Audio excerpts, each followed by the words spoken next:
Issue सहाय, आप सबों को NWGL चर्च जमशेदपुर पेरिस की ओर से युवा दिवस की बहुत बहुत बधाई हो। इस युवा दिवस के अवसर पर हम लोग विशेष दान लेंगे इस आराधना में, और इस युवा दिवस के अवसर पर आइए हम आराधना शुरू करते हुए पहला गीत गाएंगे। गीत नंबर साक्षीवाणी से गीत नंबर 4। साक्षीवाणी गीत नंबर 4। ईश्वर की ओर हे सारी पृथ्वी, आनंद का गान, जय का शब्द उठा, आनंदता से ईश्वर की सेवा कर, प्रशंसा करके उसकी सम्मुख का।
पिता, पुत्र और पवित्र आत्मा के नाम से आमीन।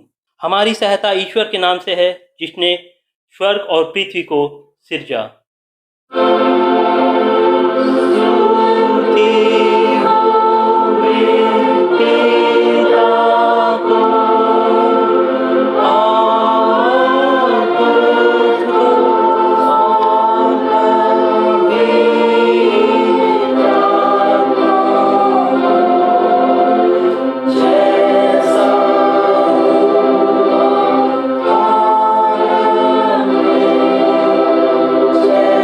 Sa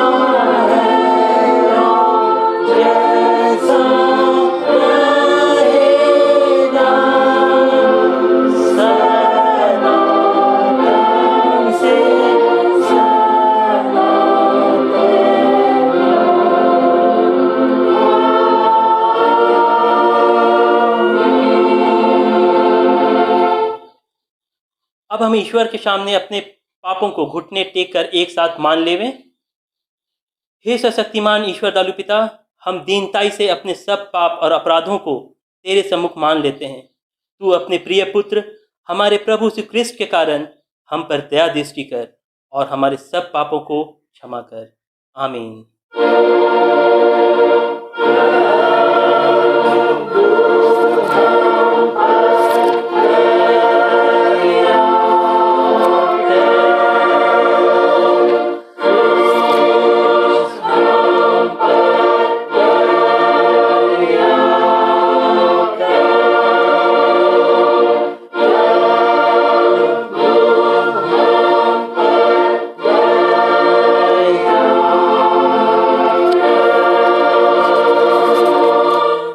धन्य है वे जो शोक करते हैं, क्योंकि वे शांति पाएंगे। धन्य है वे जो नम्र है, क्योंकि वे पृथ्वी के अधिकारी होंगे। धन्य है वे जो धर्म के भूखे और प्यासे हैं, क्योंकि वे तृप्त किए जाएंगे। मत्ती 5:4-6।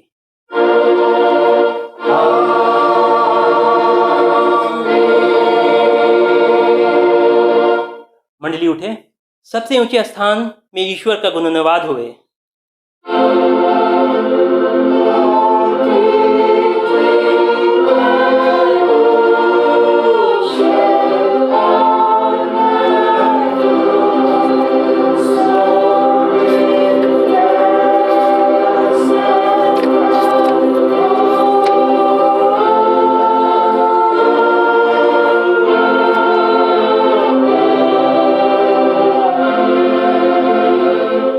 प्रभु तुम्हारे संग होवे।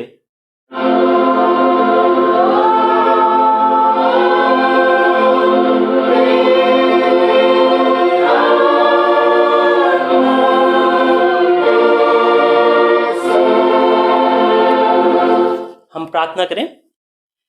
हे प्रभु परमेश्वर स्वर्गीय पिता, हम तुझे स्तुति और धन्यवाद देते हैं कि तूने अपने प्रिय पुत्र हमारे प्रभु क्रिस्त के द्वारा हमको पाप और मृत्यु और शैतान के बंधन से छुड़ाया और अपनी निज प्रजा और बालक ठहराया है।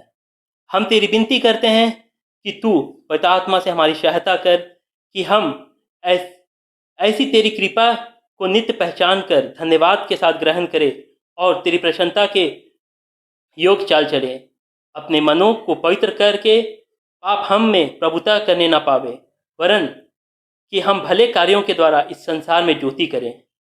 जीवन भर तू हमको अपने मार्ग पर चला कि हम इसके बाद स्वर्ग राज में पहुंचकर अनंत जीवन प्राप्त करें, हमारे प्रभु यीशु क्रिस्ट के द्वारा।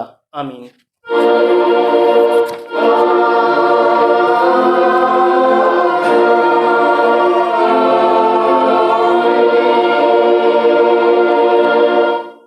आज के लिए पहला पाठ वचन है मरकुस 10 उसका 17 से 22 है, और दूसरा पाठ वचन है दूसरा राजा 18 का 1 से 7। जैसे पढ़ते हैं वैसे पढ़ेंगे।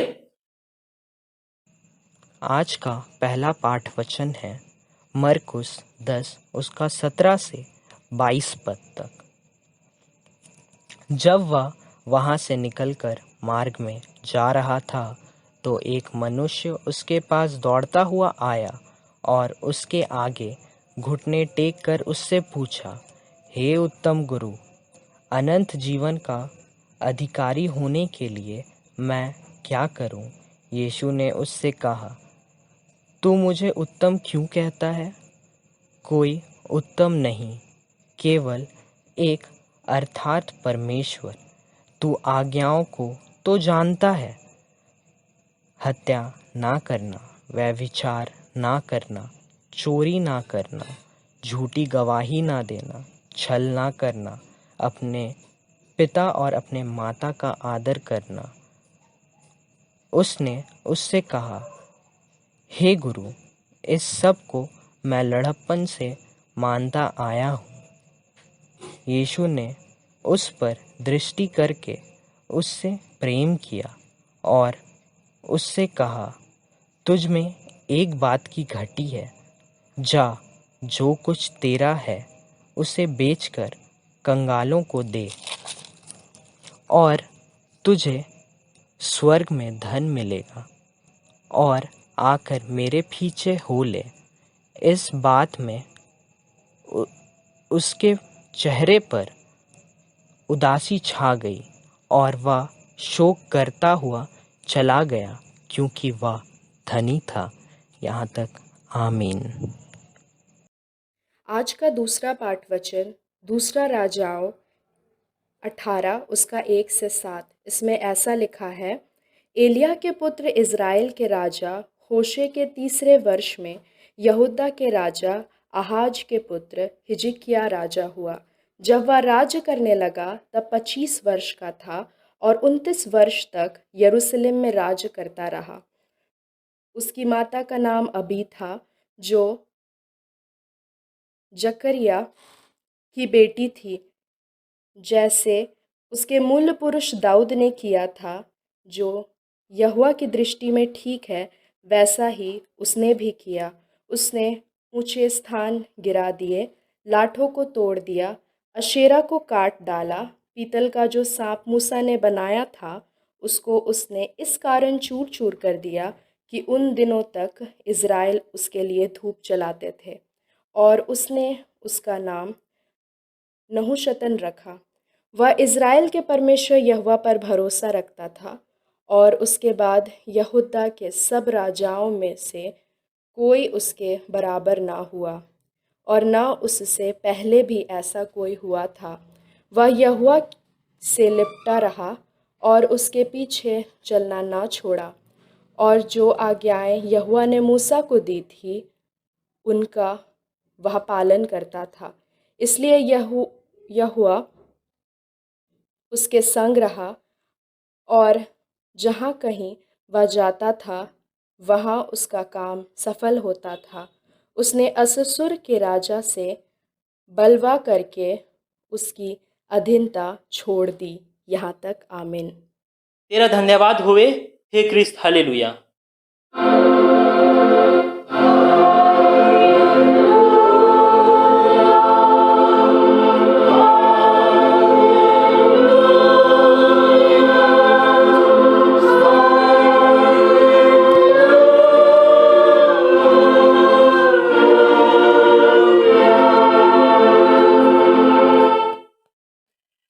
अब हम समस्त क्रिस्तियानी कलीसिया के संग अपना महापवित्र विश्वास मान लेकर एक साथ यूं कहें, मैं विश्वास करता हूँ परमेश्वर पिता पर, जो स्वर्ग और पृथ्वी का सर्वशक्तिमान सृजनहार है, और उसके इकलौते पुत्र हमारे प्रभु क्रिस्त पर, जो पवित्र आत्मा से गर्भ में आया, कुंवारी मरियम से उत्पन्न हुआ, प्लांतुस पिलातुस की आज्ञा से दुख उठाया, क्रूस पर चढ़ाया गया, मर गया और गाड़ा गया, पाताल में उतरा, तीसरे दिन मृतकों में से जी उठा, स्वर्ग पर चढ़ गया और परमेश्वर सर्वशक्तिमान पिता के दाहिने हाथ बैठा है, जहाँ से वो जीवितों और मृतकों का विचार करने को फिर आवेगा।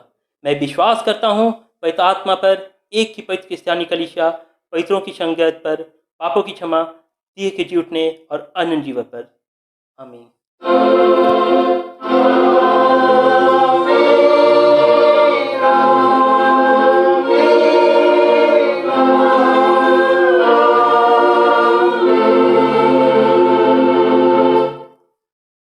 मंडली बैठ जाएं। अब हम लोग आराधना के दूसरे गीत में जाएंगे, जो साक्षी वाणी में मिलता है 134 134। साक्षी वाणी 134 134।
हमारे पिता परमेश्वर और प्रभु यीशु ख्रिस्ट की ओर से अनुग्रह और शांति मिले।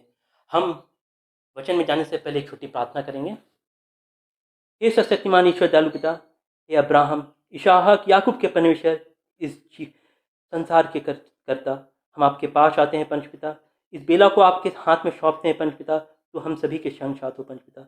जब हम वचन में जाए पंचपिता, हमारी बुद्धि को खोल पंचपिता, हमें ज्ञान से परिपूर्ण कर पंचपिता, ताकि हम आपके वचनों को समझे पंचपिता। मैं अपने आप को पूरे रूप से आपको सौंपता हूँ पंचपिता। तू पंचपिता मेरे जरिए वचन को पंचपिता पहुँचाइए अन्य लोगों के पास, जहाँ से वो भी समझे और आप में बने रहकर अपने जीवन को आगे बढ़ाने पाए पंचपिता, और पंचपिता होने पाए पंचपिता कि इस वचन से सब आप ही की महिमा, स्तुति और आराधना होने पाए पंचपिता। ये छोटी प्रार्थना यीशु मसीह के नाम से मांगता हूँ, सुन और स्वर्गराज में ग्रहण कर, आमीन। आज के लिए उपदेश वचन ठहराया गया है जो हमें मिलता है दूसरा तीमुथियुस उसका दूसरा अध्याय 20 से 23 पद तक। दूसरा तीमुथियुस उसका दूसरा अध्याय 20 से 23 पद तक। इसमें इस प्रकार लिखा गया है, बड़े घर में ना केवल सोने चांदी के ही पर काठ और मिट्टी के बर्तन भी होते हैं, कोई कोई आदर और कोई कोई अनादर के लिए। यदि कोई अपने आप को इनसे शुद्ध करेगा तो वह आदर का बर्तन और पवित्र ठहरेगा और स्वामी के काम आएगा, हर भले काम के लिए तैयार होगा। जवानी की अभिलाषाओं से भाग, और जो शुद्ध मन से प्रभु का नाम लेते हैं उनके साथ धर्म, विश्वास और प्रेम और मेल मिलाप का पीछा कर। मूर्खता और अविद्या के विवादों से अलग रह, क्योंकि तू जानता है कि इनसे झगड़े उत्पन्न होते हैं। यहाँ तक मंडली बैठ जाए। आज का वचन युवा दिवस के लिए है, तो हम युवा दिवस में युवा के लिए ही बात करेंगे ज़्यादातर, क्योंकि मैं भी एक युवा हूँ। तो मैं समझता हूँ युवा की कमियों को, उसकी लालसाओं को, उनकी विचारों को। जिस प्रकार वचन में कहा गया है, तीमुथियुस ये पौलुस के द्वारा लिखी गई है, जो उसका एक चिला या उसका एक सहकर्मी बोल सकते हैं, तीमुथियुस, उसको लिखी गई है। जब इस वचन को समझने के लिए हम लोग उसके पहले के वचनों को देखेंगे, जब पौलुस उनसे कहता है कि दूसरा तीमुथियुस उसका 17 और 18 में, और उनका वचन सड़े घाव की तरह फैलता है। हिमेनियुस और फिलेतुस उन्हीं में से हैं जो यह कहकर कि पुनरुत्थान हो चुका है भटक गए हैं और कितनों का विश्वास से को उलट पुलट कर देते हैं। ये दो लोगों के आपसी मतभेद को बताता है। इसलिए पौलुस कहता है ये पूरे तीमुथियुस में कि आपसी मतभेद मत करो। तुम जानते हो कि क्या हो, झगड़ा मत करो, मतभेद मत करो। तुम सच्चाई से, ईमानदारी से ईश्वर की सेवा करते रहो, उनका मनन करते रहो। आज के वचन जैसे 20 पे लिखा है कि बड़े घर में ना केवल सोने चांदी ही के पर काठ और मिट्टी के बर्तन भी होते हैं। ये हमारे कलीसिया को दर्शाता है। कलीसिया हमारे परिवार, हमारे समाज को दर्शाता है। यहाँ जरूरी नहीं कि एक मत के ही लोग हों, भिन्न भिन्न मत के लोग होते हैं, तो भिन्न भिन्न प्रकार की बातें होती हैं। ये दर्शाता है कि हमारे मंडली में, कलीसिया में, घर में, परिवार में मत नहीं मिलता, लेकिन उसमें कोई विरोध में होता है, कोई समर्थन में होता है। लेकिन सबसे बड़ा बात है कि जो अपने कामों को शुद्ध करता तो वह आदर का बर्तन और पवित्र ठहरेगा। कहने का मतलब कि कोई अगर अपने आप को ईश्वर के बताए हुए मार्ग पे चलाता है तो वो पवित्र ठहरेगा। आज युवा दिवस है, तो इसके आगे लिखा गया है जवानी की अभिलाषाओं से भाग। हम जानते हैं कि हमारी अभिलाषाएं सबसे चरम या सबसे ऊंचे स्तर पे जवानी के दिनों में होती हैं, जब हम मानसिक रूप से, शारीरिक रूप से स्वस्थ होते हैं, सामर्थ होते हैं। तब हमारी अभिलाषाएं और कल्पनाएं बड़ी होती हैं। तो इसीलिए ईश्वर ने कहा है कि अपनी अभिलाषाओं और कल्पनाओं से भाग। ये क्या होती है, ये अभिलाषाएं और कल्पनाएं क्या हैं, ये हमें आज जानने की ज़रूरत है। क्योंकि जब तक हम वो अभिलाषाएं और उन कल्पनाओं को नहीं जानेंगे तो हम उनसे भागेंगे कैसे। बट बाइबल वचन कहता है उन अभिलाषाओं के बारे में, वो हम देखेंगे दूसरा कुरिन्थियस उसका 10 से 5 में, दूसरा कुरिन्थियस उसका 10 से 5 में इसमें लिखा है उन लालसाओं के बारे में। इसलिए हम कल्पनाओं का और हर एक ऊंची बात का जो परमेश्वर के पहचान के विरोध में उठती है खंडन करते हैं और हर एक भावना को कैद करके मसीह का आज्ञाकारी बना देते हैं। ये है वो अभिलाषाएं और कल्पनाएं जो परमेश्वर के विरुद्ध उठती हैं,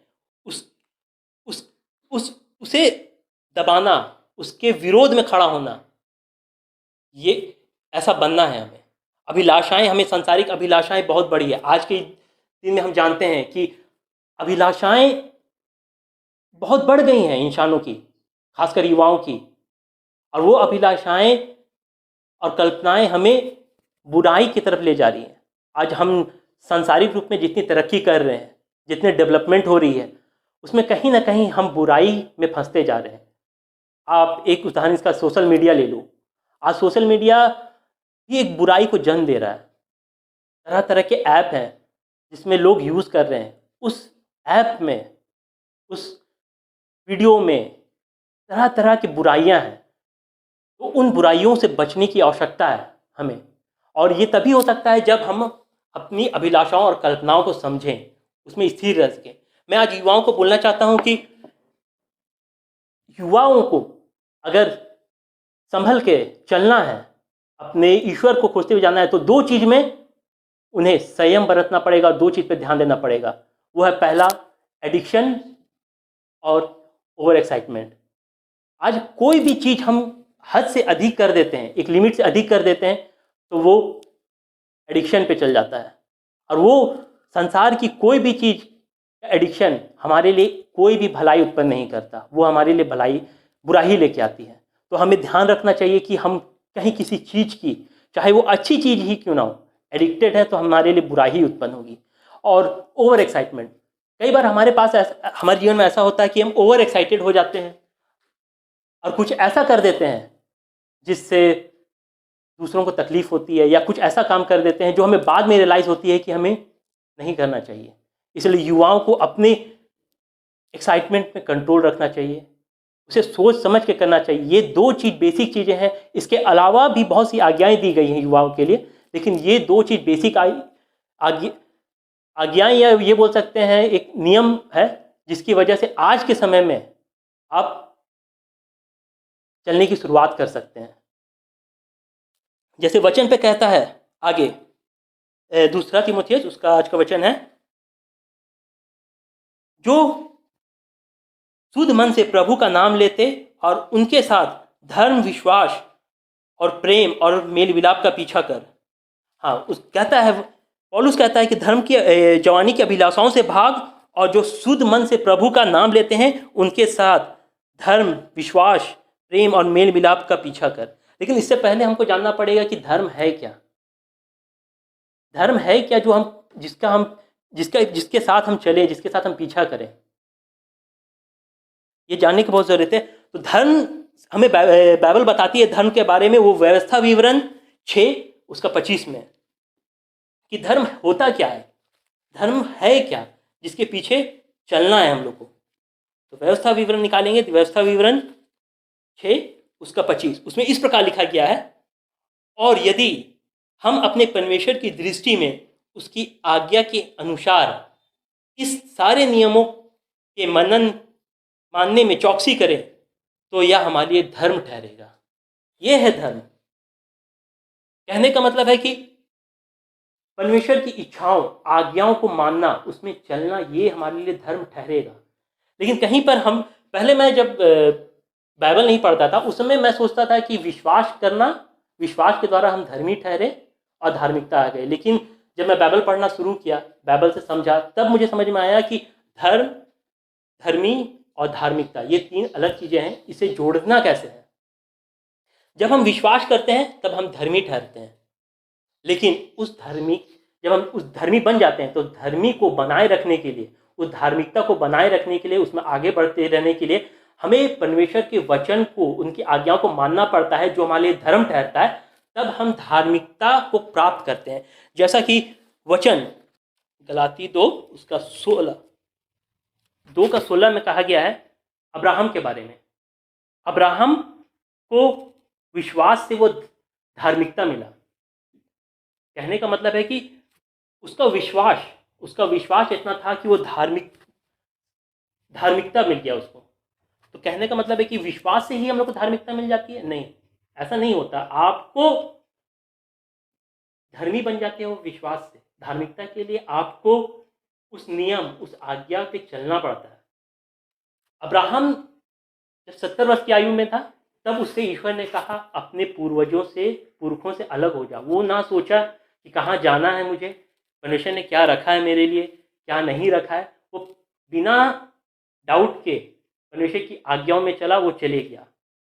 जब इसहाक को पर्वत पे बलिदान के लिए बोलता है तब भी वो ईश्वर की आज्ञा मानता है। वो आज्ञा मानता है ताकि वो जानता था कि ईश्वर कुछ भी कर सकते हैं। वो चाहेंगे तो इसहाक को फिर से मुर्दों में जिला सकते हैं। वो जानते थे, वो विश्वास था उनको उसका। तो वो आज्ञा मानते हैं, उस आज्ञा के कारण वो धर्मी ठहरते हैं, धार्मिकता को प्राप्त करते हैं। तो कहने का मतलब है कि हमें आज की दुनिया में हम इंसानों का एक नेचर होता है कि हम अपने हिसाब से चीज़ों को बदलते हैं। जो कठिन चीज़ है उसको हम निकाल देते हैं। ये इंसान की एक नेचर होती है। इसीलिए जो सबसे कठिन पार्ट है वो हम निकाल देते हैं कि नहीं, आज्ञाओं को मानना। हम सीधे चल जाते हैं, विश्वास करो तो हम धर्मी ठहरेंगे और धार्मिकता को प्राप्त करेंगे। लेकिन इसमें एक चीज़ छूट जाता है, उनकी धर्मी तो हम बन गए, लेकिन वो धार्मिकता को प्राप्त करने के लिए हमें उस आज्ञा को मानना पड़ता है। जब हम वो आज्ञा को मानते हैं तब हम धार्मिकता को प्राप्त करते हैं। ये विश्वास, आशा, प्रेम और धार्मिकता ये एक साथ जुड़े हुए हैं। ये इनका जुड़ाव को हमें समझना होगा कि किस तरह से हम बढ़ सकते हैं आगे।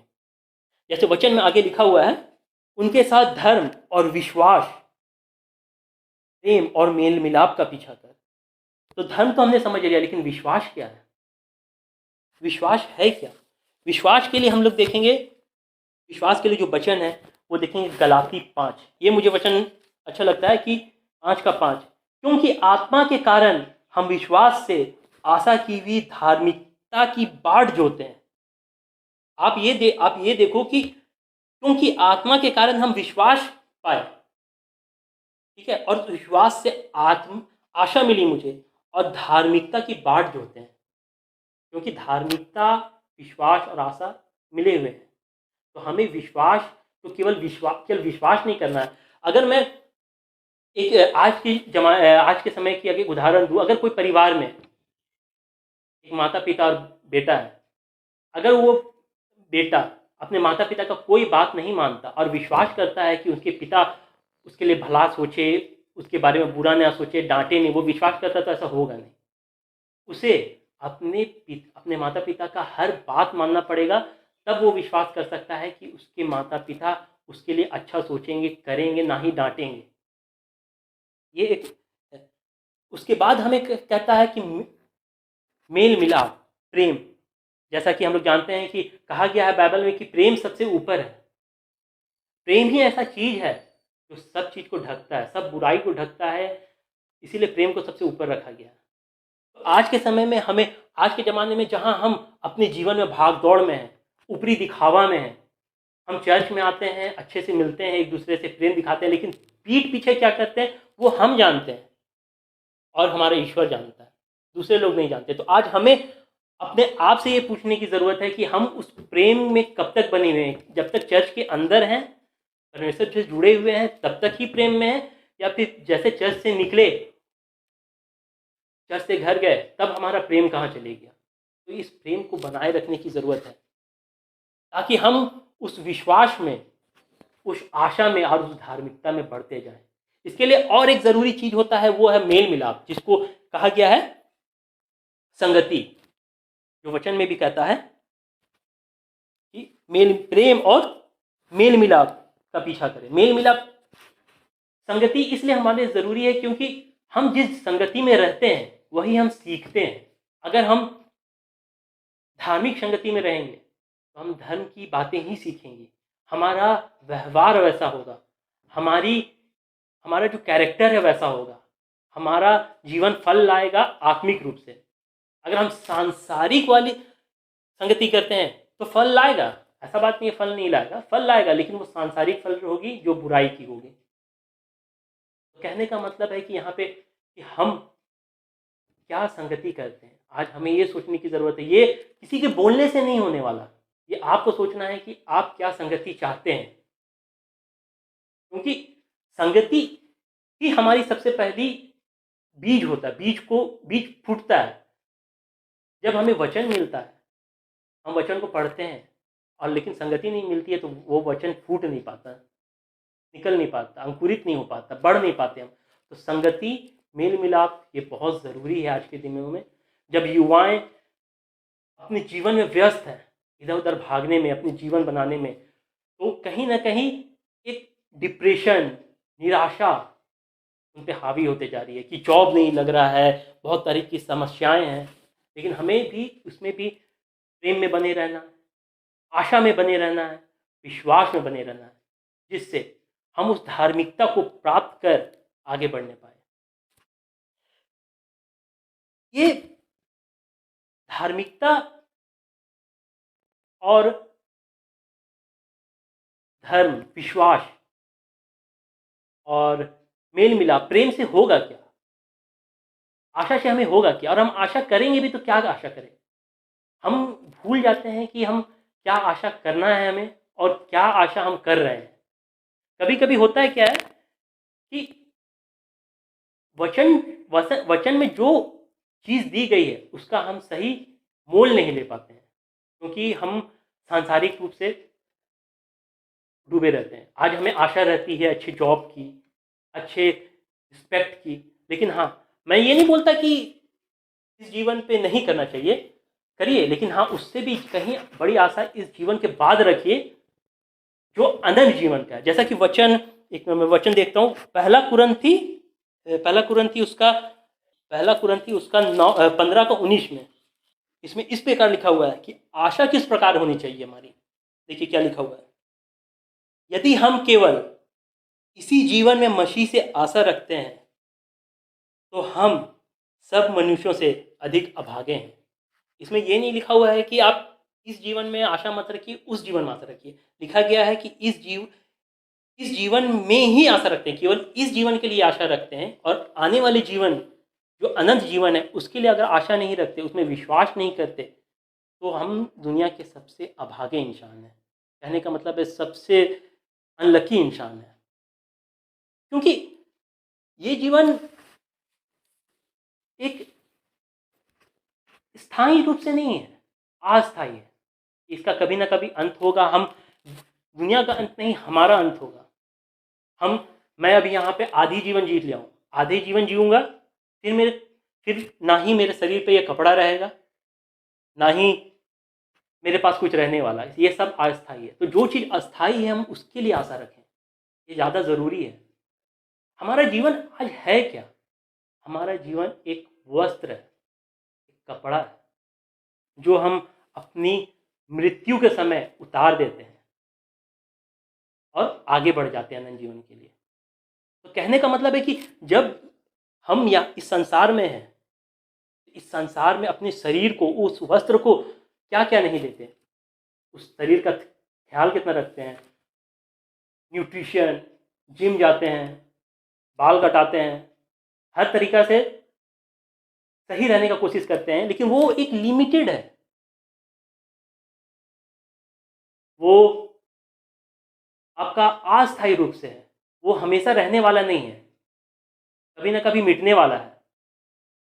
तो उस अनंत जीवन के लिए हम क्या तैयारी करते हैं जो हमेशा रहने वाला है स्थायी रूप से? क्या उसके लिए हम न्यूट्रिशन लेते हैं, बाइबल पढ़ते हैं? क्या उसके लिए हम परमेश्वर के साथ सहभागिता करते हैं? क्या उसके लिए हम परमेश्वर को पुकारते हैं, उसके साथ चलते हैं? वो कहीं ना कहीं हमारे जीवन में कम होते जा रहा है, जिससे हम सांसारिक भोग विलास में ज़्यादा डूब रहे हैं। अच्छा, एक बात बताइए, ये लॉकडाउन हुआ, मोस्टली 2 महीना सब घर में थे, निकलना नहीं था, जॉब नहीं था, घर पे रहना था। हम लोगों ने कितना टाइम ईश्वर के साथ बिताया।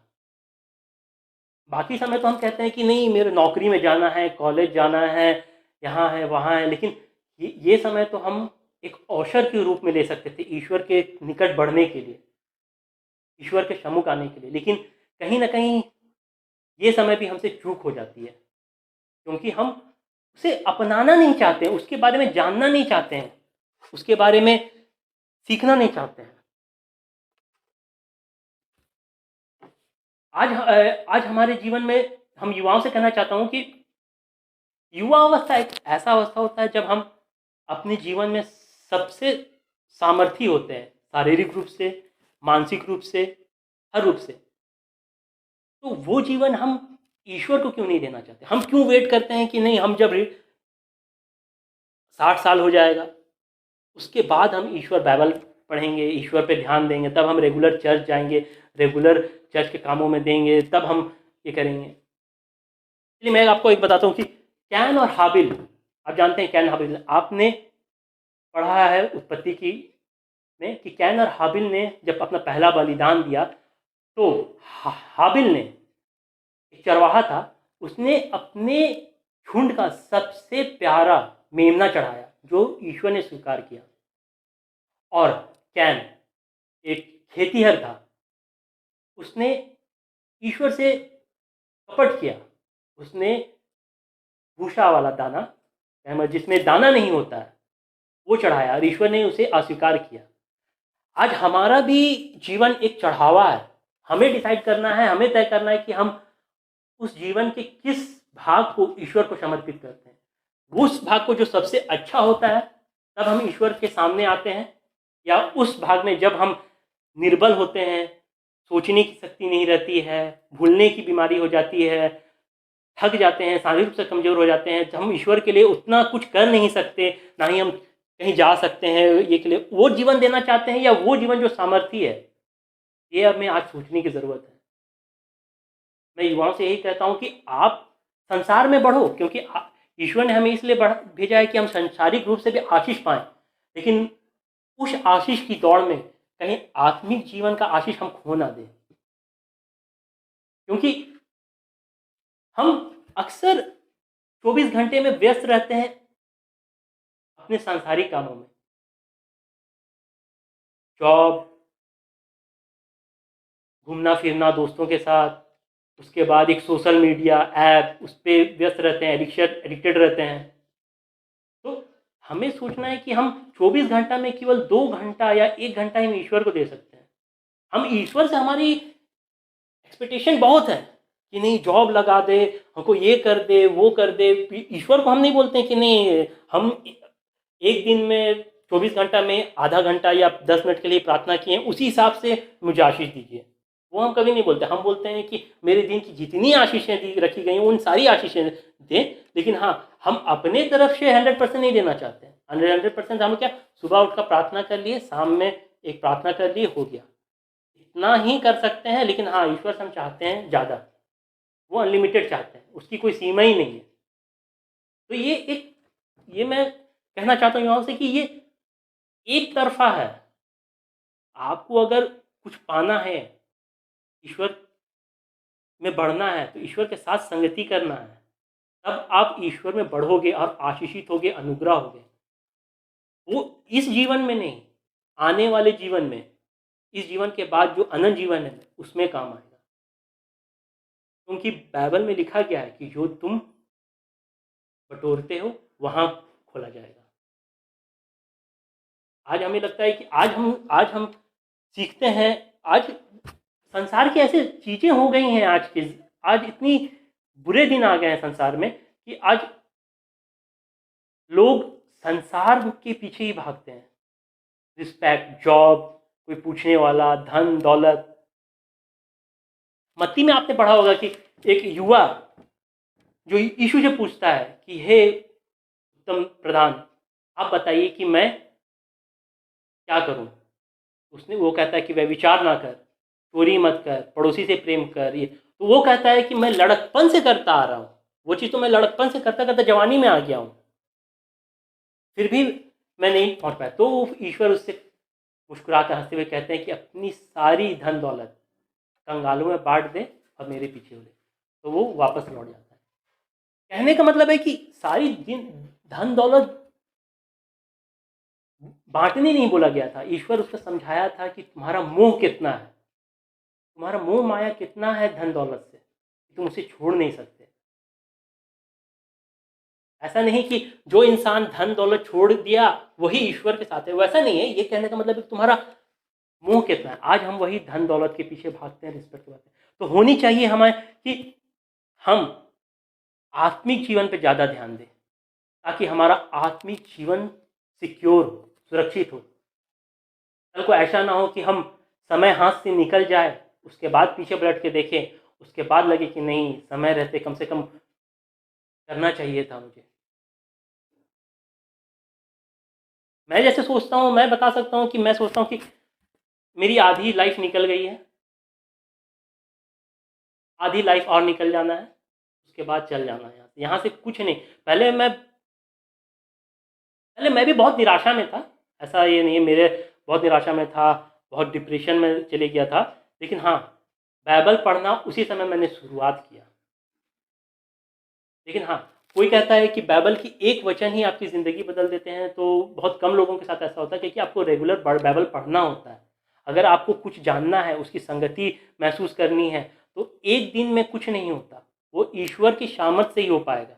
अगर आपको बढ़ना है तो आपको हर दिन बाइबल पढ़ना होगा, 1 साल 2 साल, तब आप धीरे धीरे उस संगति में बढ़ते जाओगे, और तब बाइबल की बातों को समझोगे, गुप्त बातों को, और उसके हिसाब से अनुग्रहित और आशीषित हो गए। तो मेरा आज का वचन इतना ही है युवाओं से कि इस संसार की बातों को छोड़ के आने वाले अनंत जीवन की संसार की आशा करें, उस पर विश्वास करें, और परमेश्वर की आज्ञाओं को मानते हुए जो धर्म ठहरा गया है उसको, धार्मिकता को प्राप्त करके आगे बढ़े। तभी हम ईश्वर के योग्य हो पाएंगे, ईश्वर के जो स्वर्ग है, दूसरे जीवन है, उसके योग्य हो पाएंगे। हमारे लिए केवल ये नहीं कि चर्च आए कि वो नहीं हो पाएगा आज के टाइम पे। तो सभी लोग करें, मैं भी करूँ। ऐसा बात नहीं है कि मैं यहाँ पे हूँ तो मैं इतना निपुण हूँ कि मैं यहाँ बोल रहा हूँ। हो सकता है कि मैं आप लोगों से ज़्यादा पापी इंसान हूँ, शायद हो सकता है मैं आपसे ज़्यादा पाप किया हूँ। लेकिन कहते हैं ना, ईश्वर ने एक उदाहरण दिया था कि जिसका जितना पाप क्षमा किया गया, वो उतना ज़्यादा संगति, उतना ज़्यादा उसके कृपा में रहता है। तो मैं मानता हूँ कि मैं दुनिया का शायद सबसे बुरा इंसान होगा जिसका ईश्वर ने पाप क्षमा किया, क्योंकि मैंने ऐसे ऐसे पापे किए हैं जो शायद बहुत कम लोग करते होंगे। निराशा, गुस्सा। तो युवाओं से है कि आज के वचन की अपनी आशा बनाए रखिए, विश्वास बनाए रखिए, धर्म में बने रहिए, आज्ञा मानिए, और धार्मिकता को प्राप्त करते हुए आगे बढ़ते जाइए। आइए अब हम प्रार्थना करें छोटी सी। हे सर्वशक्तिमान ईश्वर दयालु पिता, इस वचन के लिए पंचपिता आपको लाखों लाख धन्यवाद देते हैं पंचपिता। इस वचन को समझने के लिए पंचपिता, इस वचन को जानने के लिए पंचपिता, और उससे भी कहीं ज़्यादा धन्यवाद देते हैं और आपसे सामर्थ मांगते हैं पंचपिता कि आप इस वचन में चलने के लिए हमें सामर्थ दीजिए पंचपिता, ताकि पंचपिता हम आपकी इच्छा के अनुसार अपने जीवन में आगे बढ़ने चाहे पंचपिता। हमारे जीवन से पंचपिता आप ही की गुणगान होने पाए, आप ही की स्तुति महिमा आराधना होने पाए, और सबसे महत्वपूर्ण आप ही की इच्छा पूर्ण होने पाए पंचपिता। हम सारी युवाओं को पंचपिता आपके हाथ में सौंपते हैं पंचपिता, उन सबों की संग साथ हो पंचपिता, और होने दीजिए पंचपिता कि वे आप में बने रहकर अपने जीवन को आगे बढ़ाने पाए। ये प्रार्थना को यीशु मसीह के नाम से मांगते हैं, सुन स्वर्ग राज्य में ग्रहण कर, आमीन। आज के एक सूचना है, 9 जून जो हमारे कलीसिया स्थापना है का दिन है 9 जून।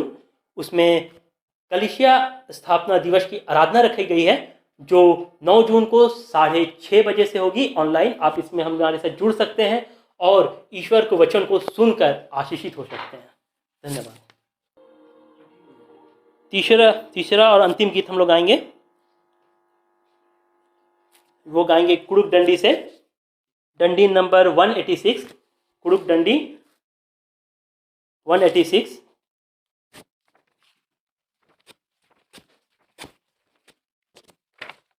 एक सौ 86 सॉरी 186 86।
खड़ी हो।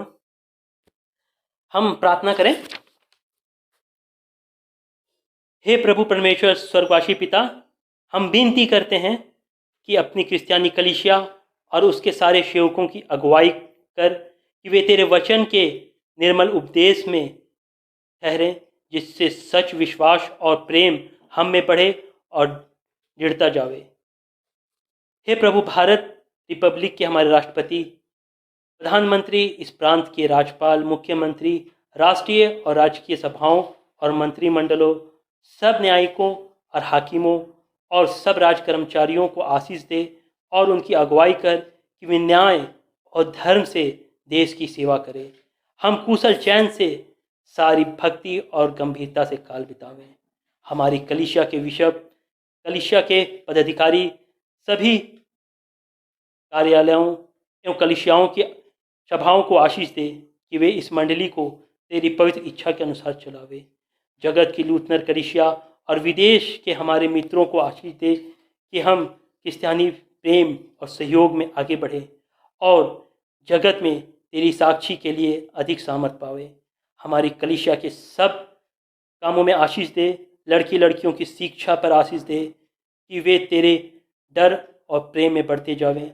कलीसिया के विद्यालयों और अन्य संस्थाओं को संभाल कि उसकी बढ़ती दे और उसके द्वारा कलीसिया के लिए आत्मिक और लौकिक आशीष दे। खेती बाड़ी और हर एक काम, नौकरी, व्यवसाय, श्रम को सफल कर, जिससे हर कोई सुविवेक से तेरे आगे चले और अपनी जीविका पावे। अपनी कृपा से उन सबों पर दृष्टि कर जो कंगालपन, रोग और नाना प्रकार की सकेती और दुख में है, उन्हें शांति दे। हम प्रार्थना करते हैं परमेश्वर पिता, इस पैंडेमिक के समय परमेश्वर पिता, जब सभी लोग अस्त व्यस्त हैं, हर तरीके से परमेश्वर पिता रोग से पीड़ित हैं, अर्थव्यवस्था डूब रहा है और हर तरीका से परमेश्वर पिता परिवार से दूर हैं, उन सभी लोगों के लिए प्रार्थना करते हैं। उन कमियों को दूर कर परमेश्वर पिता, उन बीमारों को आपके पास लाते हैं परमेश्वर पिता, उन्हें तू आप ही चंगा कर परमेश्वर पिता। छू उन्हें और परमेश्वर पिता उन्हें स्वस्थ कर, ताकि वे स्वस्थ मन और तन के साथ आपकी स्तुति, महिमा, धन्यवाद देती हुई आपकी गवाही बन पाए परमेश्वर पिता। हम प्रार्थना करते हैं इस समय में परमेश्वर पिता, हर किसी को आशा, विश्वास और धीरज में बढ़ा परमेश्वर पिता, ताकि परमेश्वर पिता वे आशा, धीरज में बढ़ते हुए परमेश्वर पिता, धर्म में बढ़ते हुए, धार्मिकता को प्राप्त करते हुए आपकी इच्छा में चले परमेश्वर पिता। हर कमी घटी को पूरा कर परमेश्वर पिता, हर किसी को दे परमेश्वर पिता कि वे प्रेम मिलाप से रहें परमेश्वर पिता।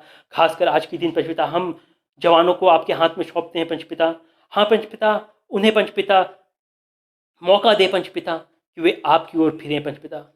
जिस गति के साथ, जिस तेजी के साथ वे संसार की अभिलाषाओं के पीछे भागते हैं परमेश्वर पिता, उससे कहीं ज़्यादा परमेश्वर पिता वे आपकी खोजी बने परमेश्वर पिता, आपकी ओर फिरे परमेश्वर पिता और आपको ढूंढे परमेश्वर पिता, और उनसे परमेश्वर पिता आपके लिए बड़ा सा बड़ा कार्य होने पाए परमेश्वर पिता, जिससे परमेश्वर पिता आप ही की इच्छा पूरी होते हुए आप ही की अगुवाई में आप ही की स्तुति, महिमा, आराधना होने पाए परमेश्वर पिता। हम हमारी कलीसिया के सब भाई बहनों की रक्षा कर जो दूसरे जगहों और दूसरे देशों में चले गए हैं, कि वे जब जोखिम और परीक्षाओं में विश्वासी ठहरे। हम उनके लिए विनती करते हैं, जो मंडली से निकाले गए व उलट हुए हैं, उन पर दया कर कि वे सच्चे पश्चाताप से तेरी ओर फिरें। हम मनुष्यों को कतराही ठहर और उन पर जो अंधियारे में बैठे हैं मुक्ति का उजाला प्रकाश कर। हमारी अपश्चातापी मृत्यु से बचा और अंत को हमारे प्रिय प्रभु यीशु मसीह क्रिस्ट के द्वारा स्वर्ग राज्य में ग्रहण कर। हे मेरे पिता, तू जो स्वर्ग में है, तेरा नाम पवित्र किया जावे, तेरा राज आवे, तेरी इच्छा जैसे स्वर्ग में है वैसे पृथ्वी पर भी होवे। हमारे प्रतिदिन की रोटी आज हमें दे। हमारे अपराधों को क्षमा कर जैसे हम अपने अपराधियों को क्षमा करते हैं, और हमको परीक्षा में मत डाल परंतु बुराई से बचा, क्योंकि राज और पराक्रम और महत्व सदा तेरी है। आमीन।